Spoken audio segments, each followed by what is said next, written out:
तो इजराइल से पैसा कभी वसूलते हैं ट्रंप? सबसे ज्यादा रक्षा तो वो इजराइल की करते हैं। हाँ। हथियार भी फ्री में देते हैं, तो फिर इजराइल की से क्यों नहीं वो टोल किसी भी चीज का वसूलते? वो कह रहे हैं कि हम इनके दशकों से रक्षा करते आ रहे हैं। वो कह रहे हैं हमारा युद्ध में बड़ा खर्चा हो रहा है। अरे तुमने ही शुरू किया है युद्ध, किसी और ने तो किया नहीं है, तो तुम्हारा खर्चा कोई और भरेगा। लेकिन ये देखिए, अब ईरान ने भी साफ साफ कह दिया, स्ट्रेट ऑफ हॉर्मुज में ईरान अमेरिका की दखल अंदाजी किसी भी सूरत में स्वीकार नहीं है।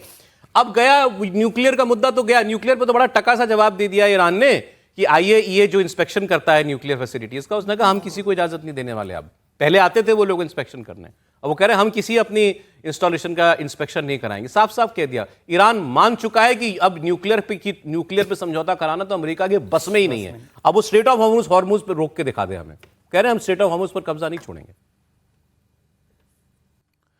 दोनों लोग एक दूसरे पर दोष ट्रांसफर करेंगे, इनकी वजह से समझौता नहीं हो पा रहा, इनकी वजह से सीज फायर का उल्लंघन हुआ है। और अभी तक आप किसको जिम्मेदार मान रहे हैं? ट्रंप की बात कि हम तो वहां से पैसा लेंगे?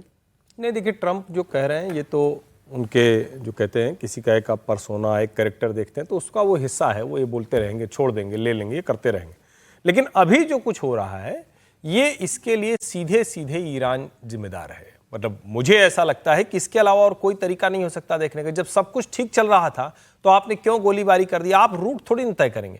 और ये एक अच्छा तरीका होता कि ईरान भी इस डील पर जहां तक दोनों पहुंचे थे, अमेरिका ईरान दोनों सहमत हो गए थे, दूसरे देश भी उनके साथ आ गए थे, और एक बार वो वेवर खत्म होते, एक बार आपको तेल बेचने को मिलता, तो जितना आप वसूली की बात कर रहे हैं उससे कई गुना ज्यादा आप वसूल लेते। दूसरा, जब भारत जैसा देश, चाइना जैसा देश, रशिया जैसा देश, दूसरे ऐसे देश आपके साथ कारोबारी रिश्ते रखते, तो आप सोचिए कि उस प्रोपोर्शन में कितना बड़ा हिस्सा डील के तौर पर उनके पास जाता। जब उनके पोर्ट खुल जाते, चाबहार खुल जाता, मतलब एक तरह से कहें कि ईरान ने इस बार, पहले हम लोग बार बार कह रहे थे कि ट्रंप पूरी तरह से जवाबदेह और जिम्मेदार है, इस बार पूरी तरह से ईरान जिम्मेदार और जवाबदेह है।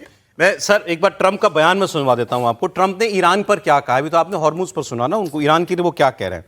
वो कह रहे हैं हमारी तो कल परसों डील हो गई थी, सब कुछ तय हो चुका था, लेकिन इन्होंने डील तोड़ दी, इनको कुछ उसमें पसंद नहीं आया, ईरान के लिए उन्होंने कहा।